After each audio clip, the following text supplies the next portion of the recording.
Hello everyone, welcome to Ramban tutorial. आप सभी का स्वागत है मेरे रामबन चैनल पे।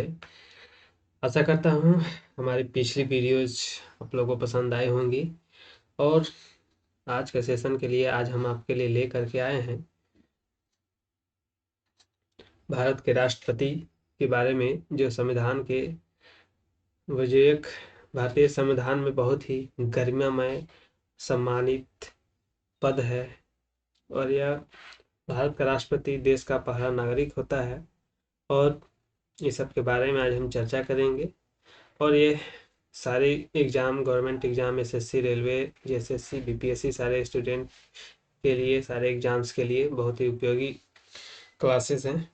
और ये जो चैप्टर है, इससे एग्ज़ाम में, हर एग्ज़ाम में लगभग एक दो क्वेश्चन देखने को मिल जाते हैं।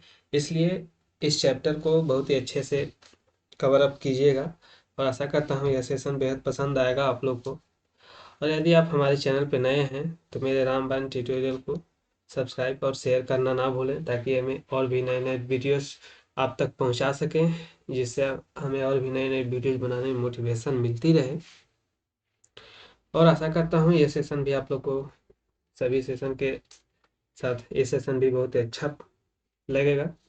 तो चलिए आज की सेशन की शुरुआत करते हैं और चर्चा करते हैं भारत के राष्ट्रपति के बारे में। उनका चयन कैसे होता है, उनका निर्वाचन कैसे होता है, ये संविधान में कौन कौन से आर्टिकल के अंतर्गत ये सब सारी चीज़ों की व्यवस्था की गई है, राष्ट्रपति की कार्यपालिक शक्ति क्या है, उनके पद की योग्यता क्या है, शर्तें क्या है, और भी क्या क्या पद के लिए योग्यताएं क्या होनी चाहिए, उनका निर्वाचन कैसे होता है, निर्वाचन के लिए पात्रता क्या होनी चाहिए, उनको कौन कौन से शक्तियां प्रदान की गई है संविधान के द्वारा, इस सब सारी चीज़ों के बारे में हम जानेंगे। और ये भी जानेंगे कि भारत के राष्ट्रपति संवैधानिक निकायों में कौन कौन सी पदों पर नियुक्तियां राष्ट्रपति के द्वारा की जाती है। शपथ ग्रहण के बारे में जानेंगे और राष्ट्रपति और क्या क्या कर सकते हैं, उनका संविधान में क्या महत्व है, ये सब सारी चीज़ों के बारे में जानेंगे। क्योंकि भारतीय संविधान के अनुसार राष्ट्रपति जो होते हैं वह केवल नाम मात्र के संवैधानिक प्रमुख होते हैं। उनमें संघ की कार्यपालिक शक्तियां निहित होती हैं, लेकिन वे उस चीज़ को लेकिन उनका सारा कार्य भारत के प्रधानमंत्री के द्वारा किए जाते हैं, मंत्रिपरिषद के द्वारा किए जाते हैं।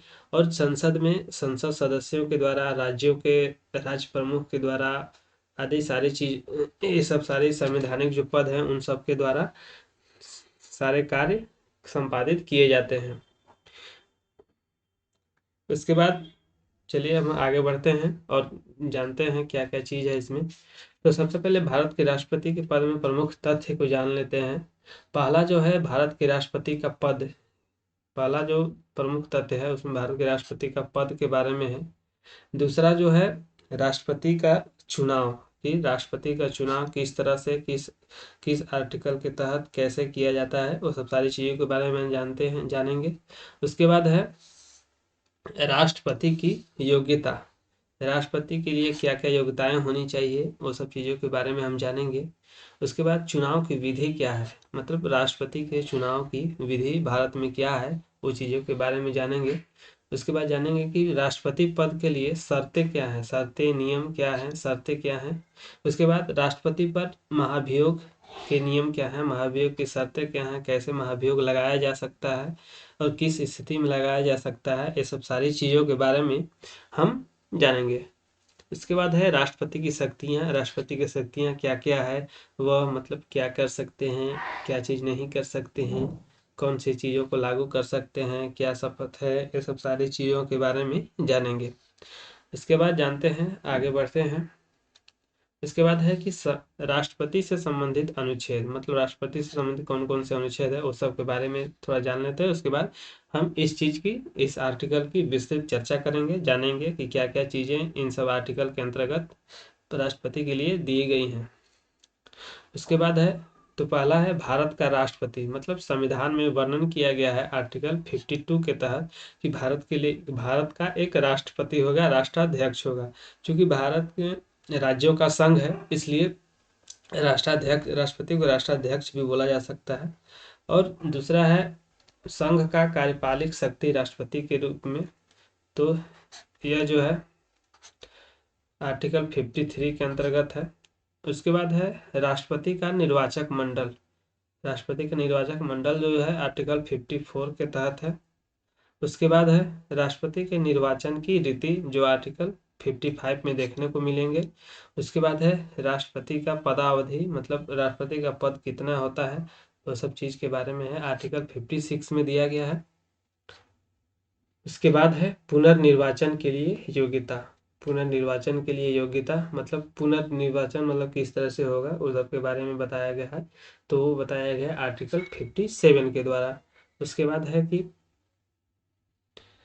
राष्ट्रपति निर्वाचित होने के लिए योग्यता क्या क्या होनी चाहिए, तो राष्ट्रपति की निर्वाचित होने के लिए योग्यता होनी चाहिए, वो हमारा बताया गया है आर्टिकल 58 के तहत। उसके बाद है कि राष्ट्रपति पद की शर्तें, राष्ट्रपति पद में क्या क्या शर्तें हैं वो सब चीज़ के बारे में बताया गया है आर्टिकल 59 में। उसके बाद है आर्टिकल राष्ट्रपति द्वारा शपथ में, राष्ट्रपति द्वारा शपथ कैसे लिया जाता है, कौन दिलाता है, उस सब सारी चीज़ों के बारे में आर्टिकल 60 में दिया गया है। उसके बाद है राष्ट्रपति पर महाभियोग, राष्ट्रपति पर महाभियोग कैसे लगाए जाते हैं वो सब आर्टिकल 61 में दिया गया है। उसके बाद है राष्ट्रपति की शक्तियाँ, राष्ट्रपति की शक्तियाँ ये सब के बारे में बताया गया है। अब थोड़ा जान लेते हैं, आगे बढ़ते हैं। तो सबसे पहले हम जानते हैं कि राष्ट्रपति पद, राष्ट्रपति का चुनाव कैसे, राष्ट्रपति का पद कैसे होता है, राष्ट्रपति पद की योग्यताएं क्या होनी चाहिए। राष्ट्रपति, राष्ट्रपति पद की योग्यता, राष्ट्रपति पद की योग्यता, तो इसमें सबसे पहला जो होना चाहिए कि वह भारत का नागरिक हो, भारत का नागरिक होना चाहिए। दूसरा है कि न्यूनतम आयु 35 वर्ष, यानी कि 35 वर्ष होना चाहिए, 35 वर्ष का हो। इसके बाद अगला जो पॉइंट है वह आता है लोकसभा का सदस्य निर्वाचित होने की योग्यता रखता हो, लोकसभा का सदस्य निर्वाचित होने की योग्यता रखता हो।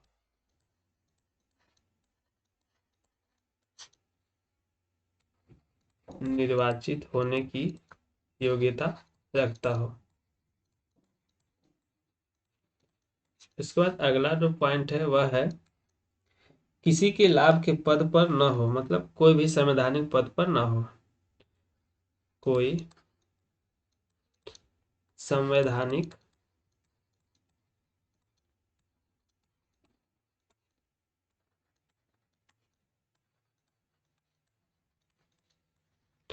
मतलब कोई संवैधानिक पद पर ना हो, यदि हो भी तो वह चयन के बाद उस पद को छोड़ना पड़ता है, उस चयन के बाद वह उस पद को छोड़ सकता है, छोड़ना पड़ेगा, मतलब छोड़ना मतलब उस पद से त्याग करना पड़ता है, ठीक है। इसके बाद दूसरे पॉइंट के बारे में हम जानते हैं। दूसरा पॉइंट है कि भारत में राष्ट्रपति के निर्वाचन जो होता है, भारत में राष्ट्रपति का जो निर्वाचन होता है वह होता है अप्रत्यक्ष मतदान से। निर्वाचन जो होता है वह अप्रत्यक्ष, अप्रत्यक्ष मतदान से होता है, यानी कि एकल संक्र आनुपातिक प्रतिनिधित्व से एकल संक्रमणीय मत पद्धति द्वारा। यह इसमें सभी संसद के सदस्य, राज्यों के राज्यसभा के सदस्य आदि चीज केंद्र शासित प्रदेशों के सदस्य ये सब सम्मिलित होते हैं। निर्वाचन में इसमें सम्मिलित होते हैं संसद सदस्य, संसद सदस्य राज्यों के राज्यसभा सदस्य, केंद्र शासित प्रदेशों के सदस्य आदि सम्मिलित होते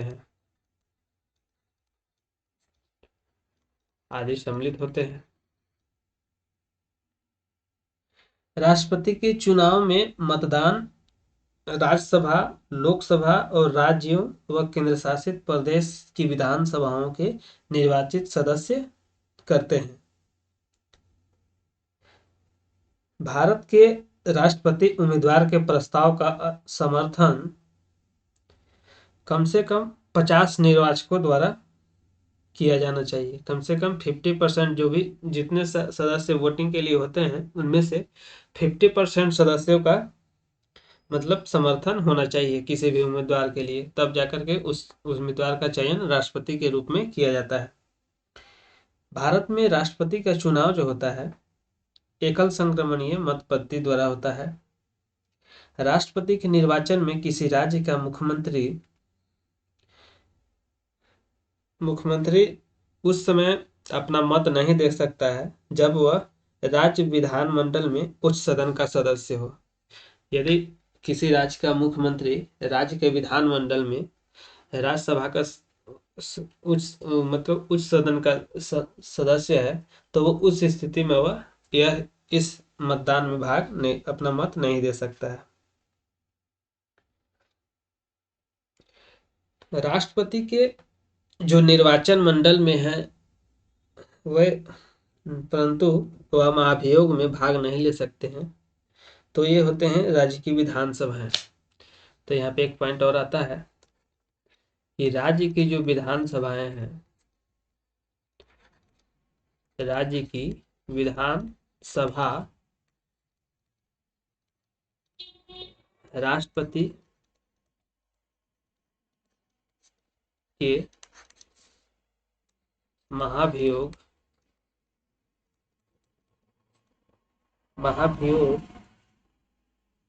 प्रक्रिया में भाग नहीं ले सकते।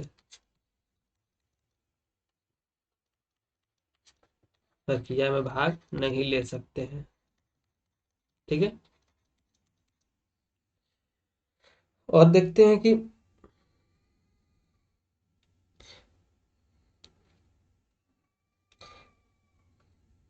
राष्ट्रपति की मृत्यु, पद त्याग अथवा हटाए जाने पर पद की रिक्ति को जो है 6 माह के समय की सीमा के भीतर भरना होता है। ठीक है, यदि किसी कारणवश राष्ट्रपति की मृत्यु हो जाए या अपना पद त्याग कर दें या किसी चीज के चलते उनको पद से हट जाना पड़े, तो इस स्थिति में राष्ट्रपति का जो पद है वह 6 माह के भीतर उसको भरने का, यानी कि रिक्त पद को भरने का प्रावधान किया गया है। भारत के जो चुनाव होते हैं उनमें जो किसी भी प्रकार का जो उत्पन्न विवाद होता है उसका निपटान के लिए सर्वोच्च न्यायालय को अधिकार दिए गए हैं। किसको दिए गए हैं? राष्ट्रपति से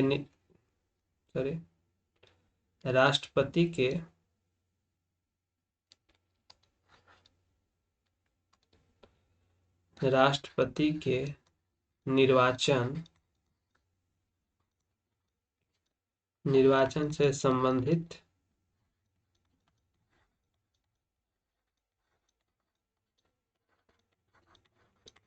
विवाद सर्वोच्च न्यायालय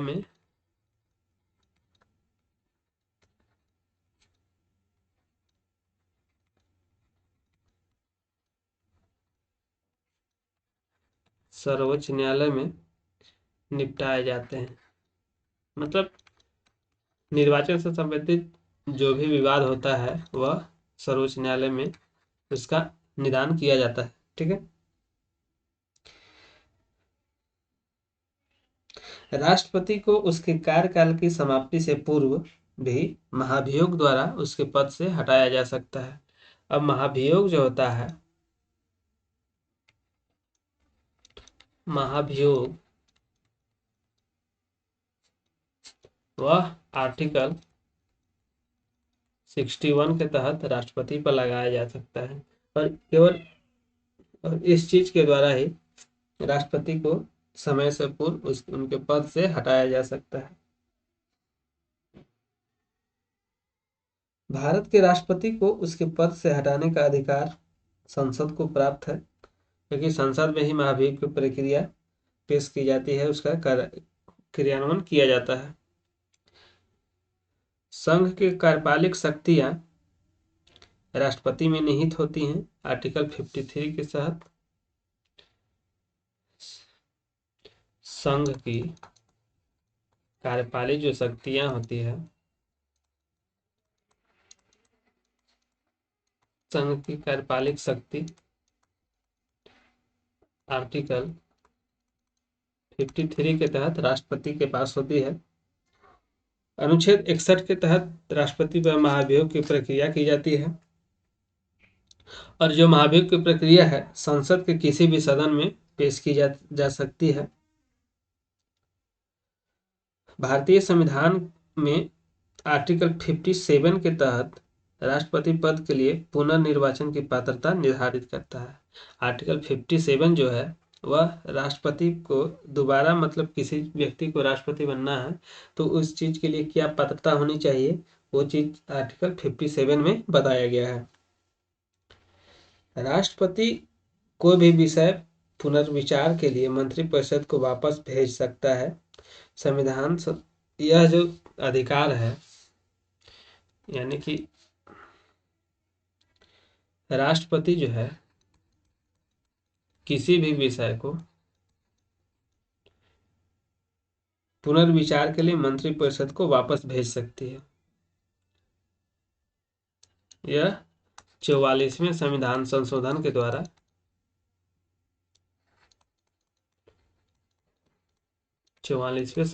द्वारा अधिकार राष्ट्रपति को दिए गए हैं कि वह किसी भी विषय को पुनर्विचार के लिए मंत्रिपरिषद को वापस भेज सकता है। और है कि भारतीय संविधान के किस अनुच्छेद के अंतर्गत राष्ट्रपति जो है संसद के दोनों सदनों द्वारा पारित विधेयक पर अपनी स्वीकृति रोक सकते हैं। तो यह जो आर्टिकल है, आर्टिकल 111 के तहत राष्ट्रपति दोनों सदन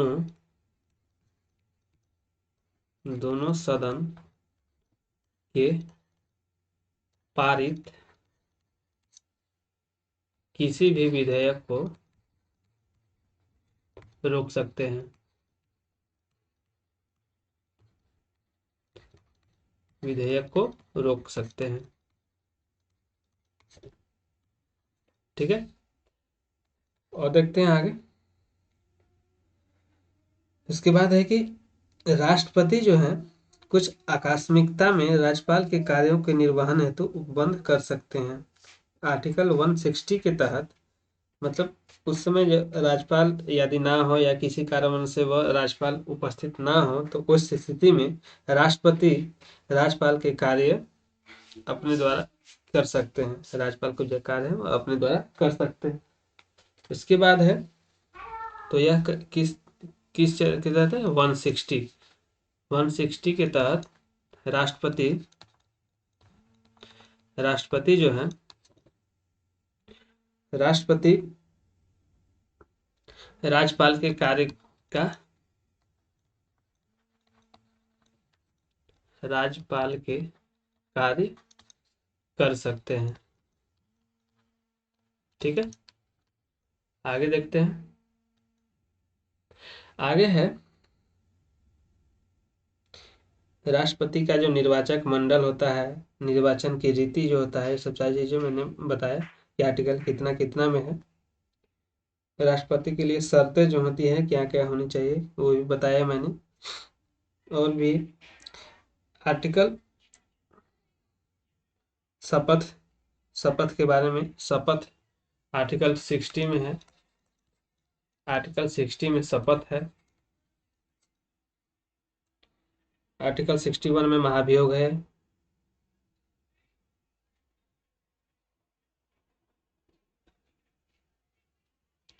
आर्टिकल 62 में दिया गया है। आर्टिकल 62 में बताया गया है कि राष्ट्रपति का पद रिक्त होने की स्थिति में उसे भरने के लिए निर्वाचन करने का समय और आकस्मिक रिक्ति को भरने के लिए निर्वाचित व्यक्ति की पदावधि के बारे में दिया गया है। आर्टिकल 72 जो है, आर्टिकल 72 वह क्षमादान की शक्ति है। राष्ट्रपति की क्षमादान की शक्ति, क्षमादान की शक्ति है, जिसमें कि दोष सिद्धि हुए अपराधी या मृत्युदंड मिला हुआ अपराधी, वो सब चीजों के बारे में राष्ट्रपति उसे क्षमा कर सकते हैं या उसे छोटा कर सकते हैं या उसे बदल सकते हैं। ये सब सारी चीजों के बारे में, ये सब सारी चीजों का अधिकार राष्ट्रपति को दिए गए हैं। देखिए, हो सकता है कि किसी किसी व्यक्ति को न्यायालय द्वारा भूल के कारण या उस तथ्य उस समय उस वैसी स्थिति हो कि उसे मृत्यु दंड दे दिया गया हो या कठोर दंड दे दिया गया हो। इस स्थिति में राष्ट्रपति को यह शक्ति दी गई है कि उनकी स्थिति को पुनर्विचार करके उस चीज को क्षमा कर सकते हैं, उसका निलंबन कर सकते हैं या उस सजा को किसी दूसरे रूप में बदल सकते हैं। आर्टिकल 73 में है, आर्टिकल जो 73 है उसमें दिया गया है कि संघ की कार्यपालिक शक्ति का विस्तार, संघ की जो कार्यपालिक शक्ति है उसके विस्तार के बारे में शक्ति दी गई है। और सर्वोच्च न्यायालय के न्यायाधीश को उसके पद से हटाने का अधिकार भी राष्ट्रपति को दिया गया है और सर्वोच्च न्यायालय के न्यायाधीश को नियुक्त करने का अधिकार भी राष्ट्रपति को दिया गया है। आर्टिकल, एक और आर्टिकल है, आर्टिकल 143। इसमें बताया गया है कि राष्ट्रपति को उच्चतम न्यायालय से परामर्श करने की शक्ति प्रदान की गई है। उच्चतम न्यायालय से, उच्चतम न्यायालय से परामर्श की शक्ति, परामर्श की शक्ति राष्ट्रपति को दी गई है। ठीक है। राष्ट्रपति लोकसभा को केंद्रीय मंत्रिमंडल की अनुशंसा पर भंग कर सकते हैं। लोकसभा और राज्यसभा का संयुक्त अधिवेशन बुला सकते हैं। अब जो ज्वाइंट सेशन है, आर्टिकल 108 के तहत राष्ट्रपति दोनों सदन का ज्वाइंट सेशन बुलाते हैं। इसके बाद आर्टिकल 123 जो है, 123 के तहत राष्ट्रपति अध्यादेश जारी करते हैं, अध्यादेश जारी करते हैं। अध्यादेश उस समय जारी करते हैं जब संसद के दोनों में से कोई भी सदन न चल रहा हो। उस स्थिति में राष्ट्रपति को लगा कि कोई अध्यादेश जारी कर सकती है जिसमें संसद कानून बना सकती है, उस विषय के लेकर के राष्ट्रपति अध्यादेश जारी कर सकते हैं। और यह जो अध्यादेश होता है 6 महीने के लिए होता है और बाद में यदि संसद उसे चाहे तो उस चीज को कंटिन्यू कर सकती है।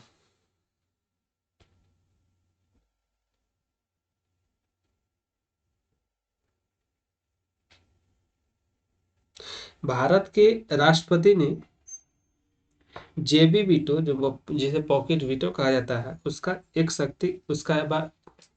सिर्फ एक बार ही प्रयोग किया गया है। भारत डाकघर विधेयक वर्ष 1986 में। भारत का जो राष्ट्रपति होता है संसद के दोनों सदनों की चर्चा में भाग नहीं ले सकते हैं। किसी भौगोलिक क्षेत्र को अनुसूचित क्षेत्र घोषित करना हो तो यह भी संवैधानिक अधिकार राष्ट्रपति को प्रदान किए गए हैं। अब जानते हैं कि राष्ट्रपति द्वारा किन किन अधिकारियों की नियुक्ति की जाती है। राष्ट्रपति द्वारा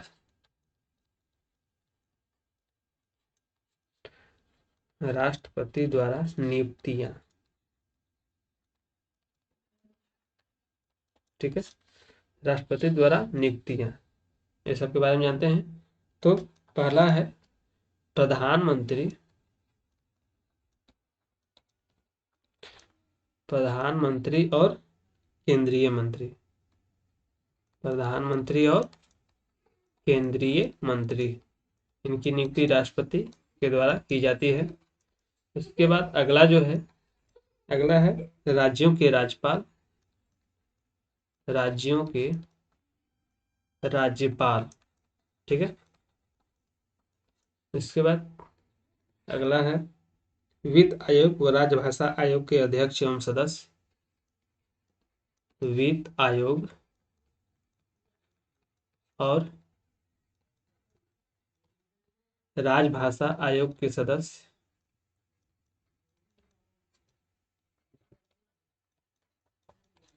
आयोग के सदस्य। इसके बाद है 4th नंबर उच्च न्यायालय और उच्चतम न्यायालय और उच्च न्यायालय, यानी कि सुप्रीम कोर्ट और हाई कोर्ट के जज की नियुक्ति, जज की नियुक्ति। उसके बाद अगला नंबर है यूपीएससी के अध्यक्ष एवं सदस्य की नियुक्ति, यूपीएससी के अध्यक्ष और सदस्य, यूपीएससी के अध्यक्ष और सदस्य की नियुक्ति। उसके बाद अगला है मुख्य निर्वाचन आयुक्त, चीफ इलेक्शन कमीशन, मुख्य निर्वाचन आयुक्त, मुख्य निर्वाचन आयुक्त और अन्य निर्वाचन आयुक्त, और अन्य निर्वाचन आयुक्त, ठीक है।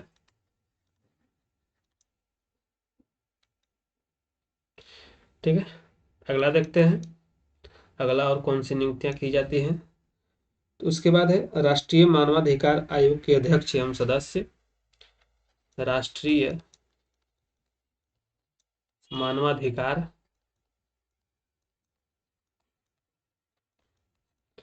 आयोग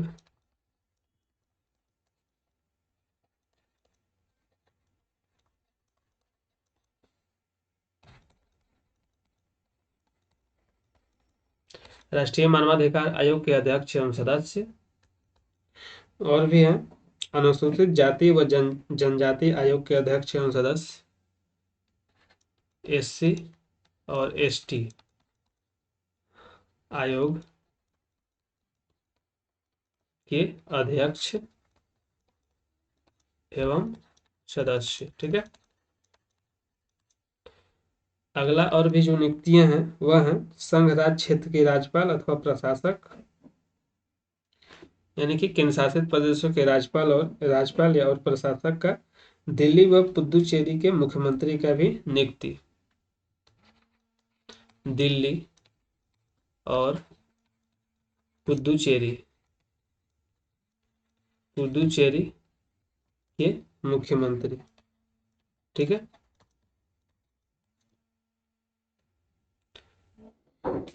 और भी है, इसे देखते हैं।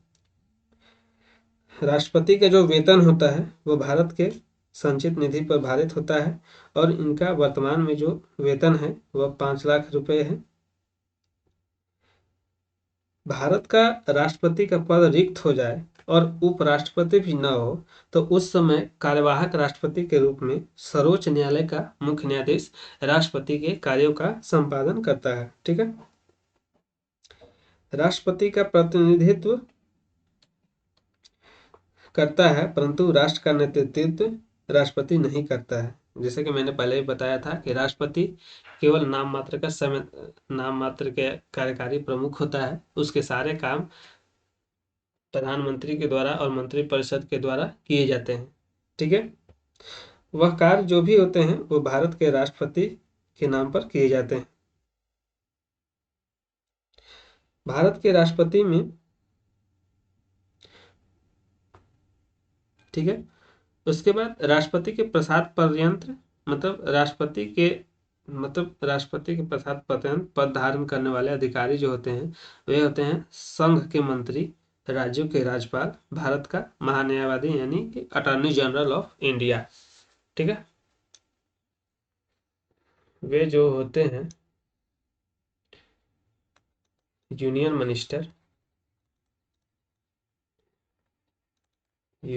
मिनिस्टर, दूसरा होते हैं गवर्नर, तीसरे होते हैं attorney general of India, attorney general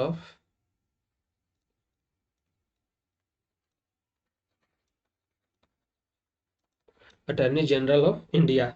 ये जो होते हैं राष्ट्रपति के प्रसाद पर्यंत बने रहते हैं, यानी कि जब जब राष्ट्रपति चाहे तो इनको हटा सकता है या ट्रांसफर कर सकता है या बदल सकता है। ठीक है,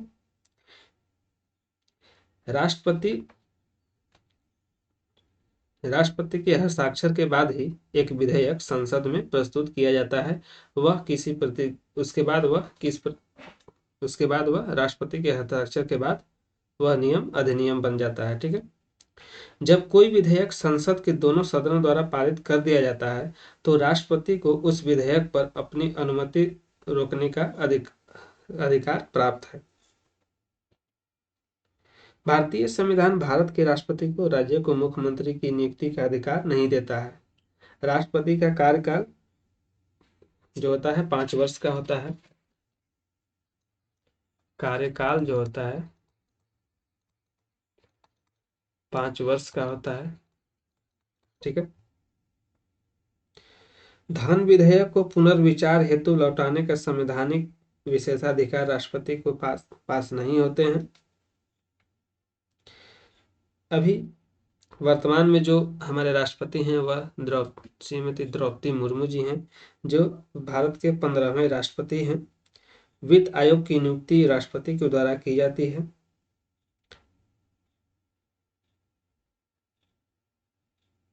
ठीक है, तो ये सारी चीजें राष्ट्रपति के द्वारा की जाती हैं। उनकी शक्तियों को देखा, उनके कौन कौन से अधिकार हैं और सब चीज़ों के बारे में हम जाने और पढ़ें।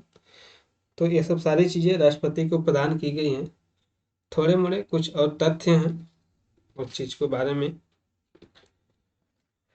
ये सब सारी चीज़ों के बारे में हमने आज पढ़ा, देखा कि राष्ट्रपति कैसे काम करते हैं, उनकी नियुक्ति कैसे होती है, कौन कौन सा आर्टिकल के तहत उनको कौन सी शक्तियाँ प्रदान की गई हैं। ये सब सारी चीज़ों को मैंने डिस्कस किया, बताया। तो आशा करता हूँ कि मेरा ये सेशन आप लोग को बेहद पसंद आए, और यदि हमारे आप चैनल पे नए हैं तो मेरे चैनल रामबाण ट्यूटोरियल को सब्सक्राइब करना ना भूलें, शेयर करें, ताकि हम और भी आपके लिए और भी अच्छे अच्छे वीडियोज मोटिवेटेड वीडियोज आपके लिए ला सकें। तब तक के लिए जय हिंद, जय भारत।